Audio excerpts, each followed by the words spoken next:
আসসালামু আলাইকুম। আহ আশা করি সবাই ভালো আছেন। যে যেখান থেকে দেখতেছেন, শুনতেছেন, সবাইকে বাংলাদেশ জামাত ইসলামীর পক্ষ থেকে আন্তরিক মোবারকবাদ জানাচ্ছি ও শুভেচ্ছা জানাচ্ছি।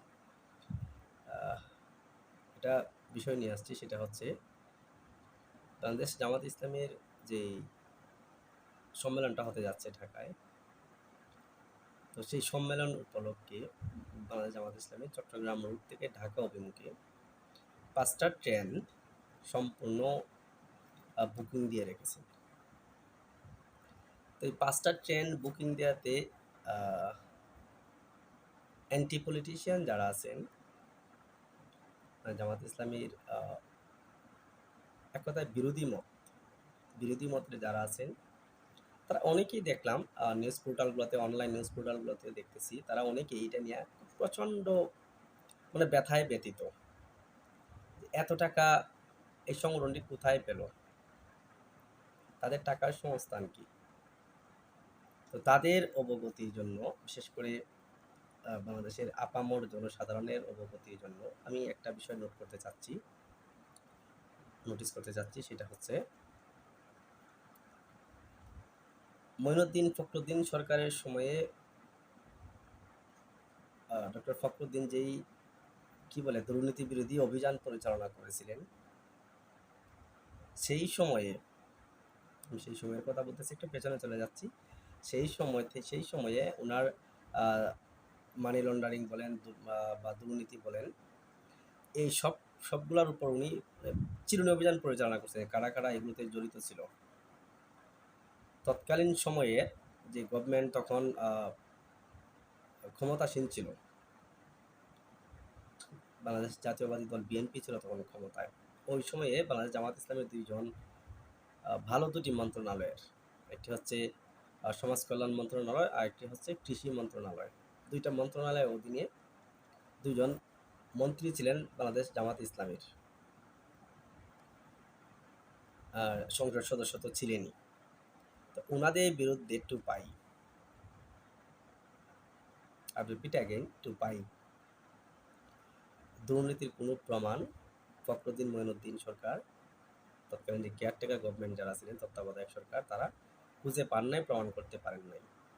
অথচ অ্যাট দ্যাট টাইম, ঠিক ওই সময়ে আমাদের দেশে যে সর্ববৃহৎ দুটি দলের যে প্রধানগণ, ওনারাও কিন্তু দুর্নীতির অভিযোগে অভিযুক্ত হয়ে অনেকদিন কারাভোগ করেছেন।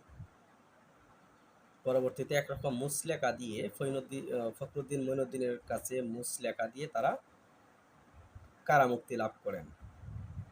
ওই সময়ে দুজন মন্ত্রী থাকার পরও, এতগুলো সংসদ সদস্য থাকার পরেও, সাধারণ কর্মীরা তো আছেই মাঠ পর্যায়ে। সরকারের একটা অংশ ছিল কিন্তু বাংলাদেশ জামাত ইসলামী তখন 2 পয়সা দুর্নীতি প্রমাণ করতে পারে নাই। সরকারি দল ছিল, তারপর প্রমাণ করতে পারে নাই। তো মূল টপিক যেটা বলতে চাচ্ছিলাম, সেটা হচ্ছে এখন অনেকেই বলতেছে যে সবাই লুটপাট করে খেয়েছে, জামাত ইসলামীও কিছু খাক এই সম্মেলন উপলক্ষে। ভাই, সম্মেলন উপলক্ষে জামাত ইসলামী খাবে কি? ওনারা কি চাঁদাবাজি, দখলবাজি এগুলো কিছু করতে যাইতেছে ঢাকায়? সারা দেশ থেকে হাজার হাজার লাখ লাখ কর্মী যাবে ঢাকায়। অলরেডি গাড়িও, আমার লোকাল এলাকা থেকেও, আমার উপজেলা থেকেও অনেকগুলো বাস, যদিও ট্রেন আছে। তো আমাদের ট্রেনের পর্যাপ্ত পরিমাণ ট্রেনের মানে সিট আমরা পাচ্ছিলাম না। অনেক ট্রাই করছি, আমরা পাচ্ছিলাম না যে পরিমাণ সিট আমাদের প্রয়োজন। তো আমরা পাচ্ছিলাম না। আমাদের বিশেষ করে আমাদের সিলেট অঞ্চলে ট্রেনও খুবই কম। 3 থেকে 4টা ট্রেন মানে আপ ডাউন করতেছে। তো সেখানে একটা ট্রেন বুকিং দেওয়াটা আসলে সো টাফ। জনসাধারণের ভোগান্তির কথা চিন্তা করে আমরা ওইখান থেকে পেছনে সরে আসছি। আমরা অনেকগুলো বাস বুকিং দিয়ে রেখেছি। তো কথা হচ্ছে, এই টাকাগুলো সংস্থান কোথা থেকে হবে? জামাত ইসলামী কোথা থেকে দিবে? আরও একটা বিষয় আমি বলি, আওয়ামী লীগ সরকার, যে ফ্যাসিবাদ সরকার, যেটা যারা দেশ থেকে পলাইছে, সেই পলাতক সরকার যখন ক্ষমতায় ছিল, তারাও অনেক চেষ্টা করছে, ভাবছে যে হয়তো ইসলামী ব্যাংক, ইসলামী হাসপাতাল বা বিভিন্ন আমাদের যে মানে সংগঠনের যেই বিশেষ করে সংগঠন, কিন্তু এগুলার ব্যক্তি সংগঠন মালিকানা, সংগঠনের কোনো মালিকানা নেই ওই প্রতিষ্ঠানগুলোতে। ওইগুলো সংগঠনের হয়তো 2, 4, 5, 10, 15, 20 জন কর্মী সমবায়ের ভিত্তিতে, আমি এটাকে যদি সহজে বোঝানোর জন্য বলতেছি, সমবায়ের ভিত্তিতে ওনারা সবাই পকেট থেকে টাকা খরচ করে প্রতিষ্ঠানগুলো গড়ে তুলছেন। তো একজন ব্যক্তি একটা সংগঠন করতেই পারে, তার মানে প্রতিষ্ঠানটা ওই সংগঠনের, সেটা কিভাবে হয়? তো পলাতক সরকারও ভেবেছিল যে হয়তোবা ব্যাংক থেকে টাকা নিয়ে এই সংগঠনটা চলতেছে। ব্যাংকটা যখন সরকার কুক করে নিয়ে আনলো তার আয়ত্তে, তখন দেখলো যে আশ্চর্য, এখানে তো জামাত ইসলামের কোনো কিছুই নাই। কর্মীরা সৎ, একনিষ্ঠভাবে কাজ করে গেছেন। ব্যাংকটা মানে এই দেশের যতগুলো ব্যাংক আছে, এটা এক ধরনের একটা ইতিহাস, যে ব্যাংকটা ছিল টপে, 1 নম্বরে ছিল। তো ব্যাংকটা নিয়ে যাওয়ার পর ভাবছে হয়তো দলটা দেউলিয়া হয়ে যাবে। মানে মজার বিষয় হচ্ছে ওই দলটা দেউলিয়া হয় নাই, বরং তার যে ভিত, অর্থনৈতিক যে ভিত, সেটা আরো মজবুত হয়েছে। তখন তখন আহ, আমি যতটুকু দেখেছি তখন ওই সময়টাতে, আহ, এখন এখন যারা 100, 200, 300, 500 টাকা ইয়ানো দিতেছেন সংগঠনকে, কিন্তু দিতেছে কর্মীরা। চিন্তা করেন, অন্যান্য সংগঠনের কর্মীরা লুটপাট করে খাওয়ার জন্য রাজনীতি করে, আর বাংলাদেশ জামাত ইসলামের কর্মীরা দেওয়ার জন্য রাজনীতি করে। এদের সাথে, অন্যান্য দলের সাথে, আমাদের দেশে যে অন্যান্য রাজনৈতিক দলগুলো আছে এদের সাথে জামাত ইসলামের পার্থক্যটা ঠিক এইখানে, সবচেয়ে বড় পার্থক্যটা হচ্ছে এইটা। এখনো চট্টগ্রাম থেকে মাত্র 5টা ট্রেন, খুব বেশি না কিন্তু 5টা ট্রেন। তো আপনারা অনেকেই জানেন যে দেশের ক্রান্তিকালে, সেটা বন্যা হোক, অগ্নিকাণ্ড হোক, সাইক্লোন, মানে টর্নেডো, ঘূর্ণিঝড়, যাই হোক, ওই সময়টাতে অন্য অন্য রাজনৈতিক দলগুলো যখন মানে তামাশা করে, ফটো সেশন করে, তখন জামাত ইসলামী চুপি চুপি প্রত্যেক প্রত্যেকটা ভুক্তভোগী দুয়ারে গিয়ে নক করে, দরজায় গিয়ে নক করে, টক টক করে, বের হয়ে আসলে অতি গোপনে তাদেরকে সহযোগিতা করে আসে। এটাও একটা এখানে একটা হাদিস আছে, রাসূল সাল্লাল্লাহু বলে গেছেন, তুমি এমনভাবে দান করবা ডান হাত দিয়ে দান করলে যেন বাম হাত বুঝতে না পারে। তো ওই হাদিসটি ফলো করে বাংলাদেশ জামাত ইসলামী দান খয়রাত করার সময়ে। তো চট্টগ্রামের যে ইপিজেডে অগ্নিকাণ্ডে একটা কোম্পানির প্রায় মানে নিঃস্ব হয়ে গিয়েছিল, তখন জামাত ইসলামী ঘোষণা দিয়েছিল যে ওই কোম্পানিকে কত 10, আমার ঠিক মনে নাই, আই থিঙ্ক 10 কোটি টাকা মেবি মানে সহযোগিতা করবে, কোম্পানিটা যেন ওটা দাঁড়াতে পারে, কারণ ওই কোম্পানিটাই সবচেয়ে বেশি ক্ষতিগ্রস্ত হয়েছিল। তো ওই সময়ে অনেকেই খুব চিল্লাপাল্লা করছেন যে এতগুলো টাকা একটা সংগঠন দিতেছে, এতগুলো টাকা ওনারা কোথায় পেল? মাত্র 10 কোটি টাকা। তখন স্বপ্রণোদিত হয়ে একজন ব্যক্তি এগিয়ে এসে বলছিলেন যে আপনারা এই সংগঠনটাকে ব্লেম দিতেছেন, আমি আমার পক্ষ থেকে আমি নিজে তাদেরকে 1 কোটি টাকা আমি ডোনেট করেছি সংগঠনকে। তো চিন্তা করেন, একজন মানুষ এগিয়ে এসে নিজে থেকে স্বেচ্ছায় উইলিংলি উনি বলতেছে যে আমি 1 কোটি টাকা নিজে ডোনেট করছি। তখন সবাই যারা মানে জামাত বিদ্বেষী যারা ছিল তারা সবাই যখন মানে চরম চপেটাঘাত পেয়ে স্টপ হয়ে গেছে, এই বিষয়টা নিয়ে আর কেউ জলগুলা করতে চায় নাই। তারা আরো ভয় পেয়ে গেছে যে কে জানি আবার কখন, কারণ এরকম বড় বড় বা ডোনারগুলো যখন এসে হাইলাইটস হয়ে যাবে, তখন তাদের পেছনে যারা কাজ করে বা তাদের প্রত্যেকেরই এরকম বড় বড় শিল্প প্রতিষ্ঠানের মালিক যারা আছেন, তাদের অধীনস্থ হাজার হাজার কর্মচারী আছে, তখন তারাও চিন্তা করবে আরে আমাদের মালিক পক্ষ মানে এই সংগঠনকে এতগুলো টাকা ডোনেট করে দিছে, নিশ্চয়ই সংগঠনের পেছনে কিছু আছে, না হলে উনি এত টাকা কিভাবে কেন দান করবে একটা সংগঠনকে? দেখেন, তখন কিন্তু আওয়ামী লীগ সরকার ক্ষমতায়, ঠিক আছে, ওই লোক ভয় না পেয়ে নিজে থেকে এসে বলছিলেন যে আমি নিজে 1 কোটি টাকা ডোনেট করেছি। তো যাই হোক, এখনের যে বিষয়টা যে 5টা ট্রেন ভাড়া করছে, এটা নিয়ে ব্যথায় অনেকেই পড়ে ছাড়কার, মানে কি একটা অবস্থা, ওনাদের ছাইগুলো হয়তো খুঁজে পাওয়া যাবে না আগামীকাল সকালবেলা উঠে। টাকাগুলো কোথায় পেয়েছে আমি ক্লিয়ার কাট বলে দিতে চাই। আমার খুবই ইচ্ছা ছিল যে আমি নিজেও যাব, এত মানে বৃহৎ পরিসরে একটা সম্মেলন হচ্ছে অনেক দিন পর, ফেসিবাদ পতনের পর সর্ববৃহৎ সম্মেলন মেবি হয়তো এটাই হবে। আমি নিজেও অ্যাটেন্ড থাকবো, খুব ইচ্ছা ছিল অনেক দিন থেকেই, যখন থেকে এই ঘোষণাটা আসছে তখন থেকেই আমি মানে উইলিংলি আমি একটা ইয়ে ছিল যে আমি যাব। তো যাই হোক, আমার bad luck, I can't go there, আমি সেখানে যেতে পারতেছি না। আমার কিছু ব্যক্তিগত কিছু সমস্যার কারণে। আজকে সংগঠনের একজন আমার পৌরসভার অর্থ বিষয়ক সম্পাদক, উনি আসছিলেন আমার কাছে। সে বলছে, ভাই আপনি কালকে তো যাচ্ছেন না আমাদের সাথে। আমি সরি বলছি, ভাই অ্যাকচুয়ালি আমার এই সমস্যা। আমি আমার সমস্যাটা উনিকে বুঝিয়ে বলার পর উনি এটা মেনে নিছে যে ঠিক আছে, এই অবস্থায় আসলে আপনার যাওয়াটাই খুব বেশি জরুরি না। আপনি এখানে থাকাটা আপনার জন্য মোস্ট ইম্পর্টেন্ট। আমি বলছি, জি ভাই এটাই। আর একটা বিষয় হচ্ছে আমি ইদানিং জার্নি করতে পারতেছি না। একটু ফিজিক্যালি একটু প্রবলেম হচ্ছে। তো সবকিছু মিলিয়ে মানে আমি যেতে পারতেছি না। তো ওই ভাই তখন হাত মিলিয়ে মানে চলে যাচ্ছিলেন। আমি বললাম, ভাই বসেন। বলছি, কেন কেন মানে বসে কি করবো, আমার তো আরো কাজ আছে, আমার একটু কাজ আছে। তো মানে এখন উনি কিন্তু একজন টিচার, উনি একজন টিচার, আমি বলতেছি দেখেন, একটা স্কুলের শিক্ষক উনি। তো আমি ওনাকে বললাম যে ভাই একটু বসেন। তো উনি বসছেন, বসার পর বললাম, ভাই আমি তো যেতে পারতেছি না আসলে, মানে আমি খুব মিস করবো আপনাদেরকে আসলে, আল্লাহ জানেন যে আমি কেন যেতে চাচ্ছি না। তো দয়া করে যদি আমার ছোট একটা রিকোয়েস্ট রাখেন। তো উনি স্বেচ্ছায় বলতেছে, ভাই কি বলেন, আপনি রিকোয়েস্ট করবেন কেন?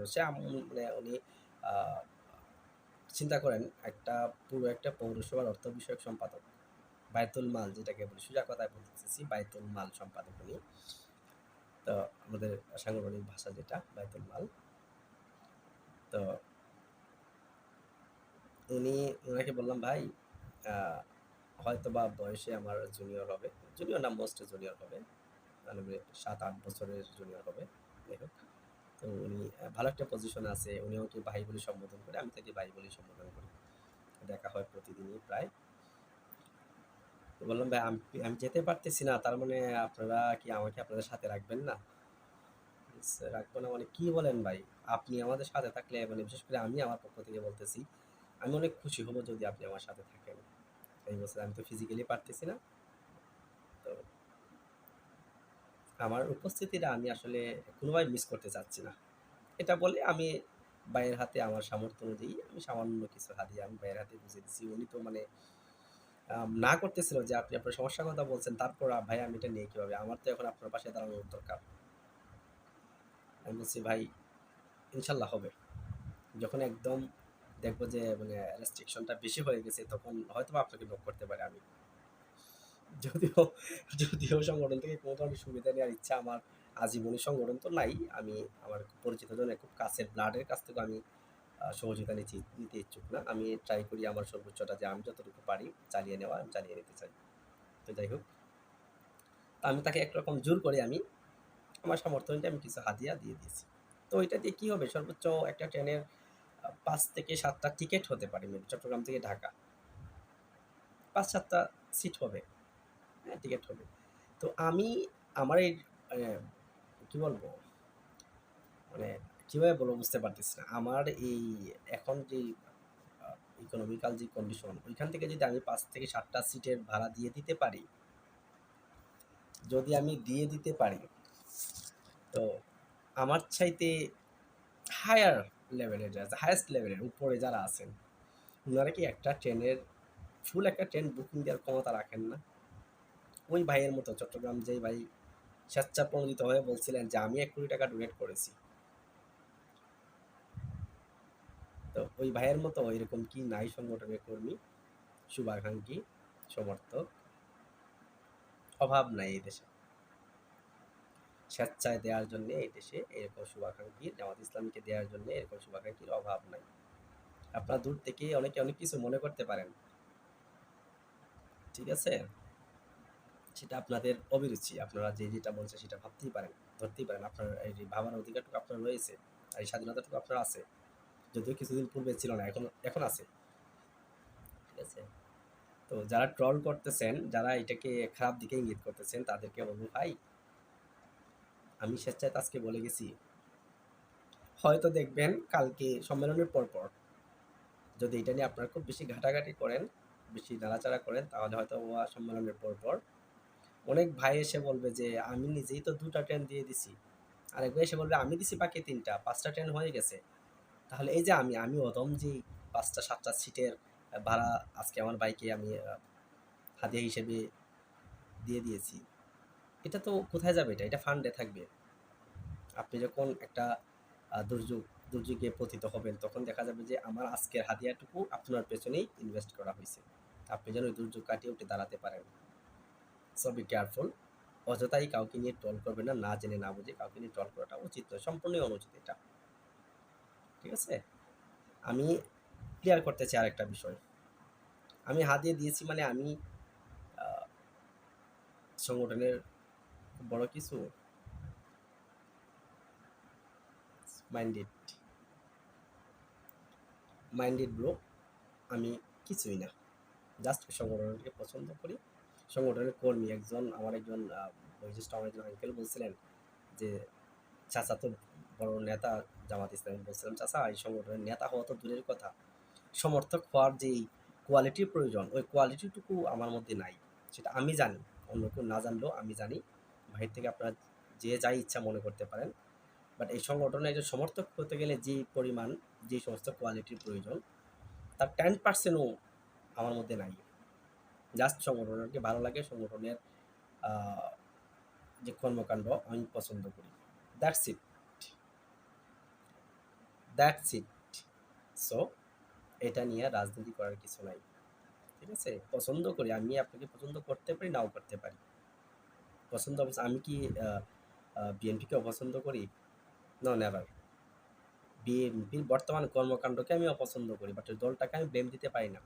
দলের কর্মীদেরকে ব্লেম দিতে পারি তাদের কর্মকাণ্ডের জন্য।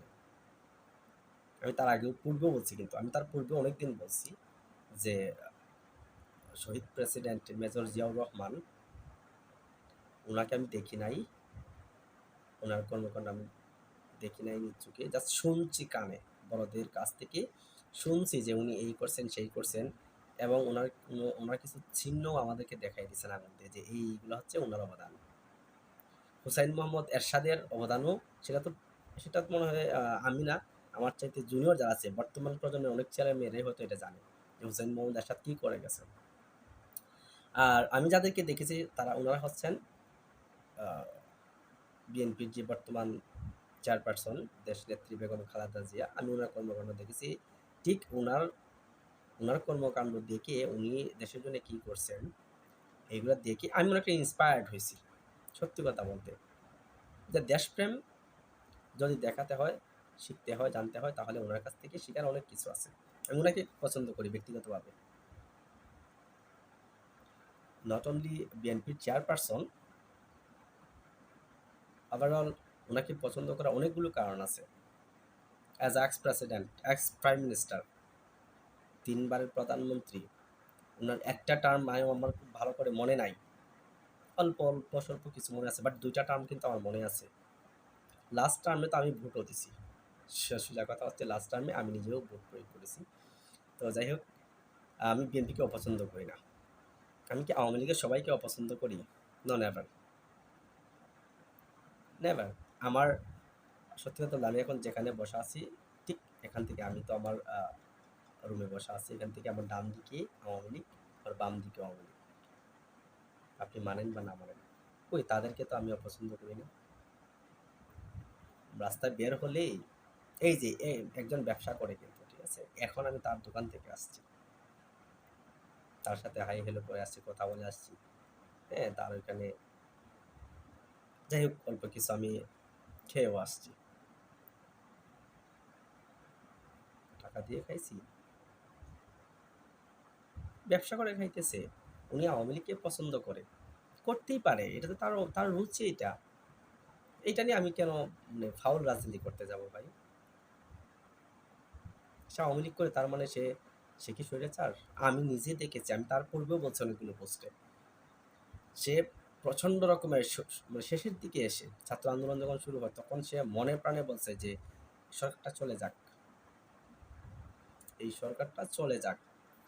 আসলে ওরা চেয়ারের বাহিরে গিয়ে কিছুদিন থাকলে বুঝতে পারবে যে চেয়ারে বসে কি কি করছে।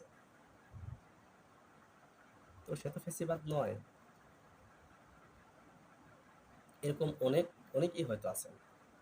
সো আমি বলছি যে আওয়ামী লীগ করলে যে তাকে আমি ঘৃণা করবো, তাকে আমি অপছন্দ করবো, সেটা না। সেটা না, আওয়ামী লীগ দলটা কেমন সেটা আমরা সবাই জানি কম বেশি। আমি আসলে ওদিকে যেতে চাচ্ছি না। সো আপনি একজনকে দিয়ে অন্যজনের সাথে কম্পেয়ার করতে পারেন ভালোটা নিয়ে, খারাপটা নিয়ে কীভাবে কম্পেয়ার করবেন? খারাপটা আপনি ফেলে দেন, ঝেড়ে ফেলে দেন। ভালোটা গ্রহণ করুন, খারাপটা বর্জন করুন না, সমস্যা কি? তো যাই হোক, অনেক লম্বা হয়ে গেছে। তো আমি আশা করব আমি যে বিষয়টা ক্লিয়ার করতে চাইছি এটা ক্লিয়ার হয়ে গেছে। ঠিক আছে? তারপরেও যদি কেউ না বুঝে থাকেন, সমস্যা নেই, কমেন্টে কোয়েশ্চেন করতে পারেন। I will try to my best to give a solution. ধন্যবাদ সবাইকে, ভালো থাকুন, সুস্থ থাকুন, আল্লাহ হাফেজ।